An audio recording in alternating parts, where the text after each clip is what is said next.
ki İmam Buxoriy va Muslim rivoyatlaridagi hadis sharifda kimda 4 ta narsa bo'lsa haqiqiy munofiq bo'ladi dedilar. Agar ulardan bittasi bo'lsa, o'shani ketkazmaguncha unda munofiqlikdan bir xislat bo'ladi. Agar ikkitasi bo'lsa, munofiqlikdan ikkita xislat, uchtasi bo'lsa, munofiqlikdan uchta xislat. Agar 4tasi bo'lsa, u haqiqiy munofiq bo'ladi dedilar. Birinchisi omonatga xiyonat qilsa dedi. Ikkinchisi yolg'on gapiradigan bo'lsa.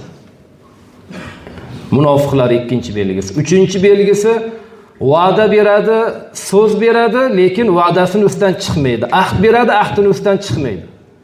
Va to'rtinchisi agar biron bir mu'min bilan arazlashib, ginalashib, husumatlashib qolsa, unga qo'ldan kelgancha yomonlik qilishga harakat qiladi. G'irromlik qiladi.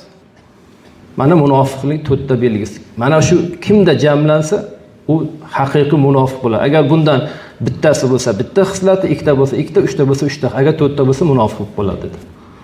Bittasi bo'lishligi ham Alloh asrasin, bittasi bo'lishligi ham.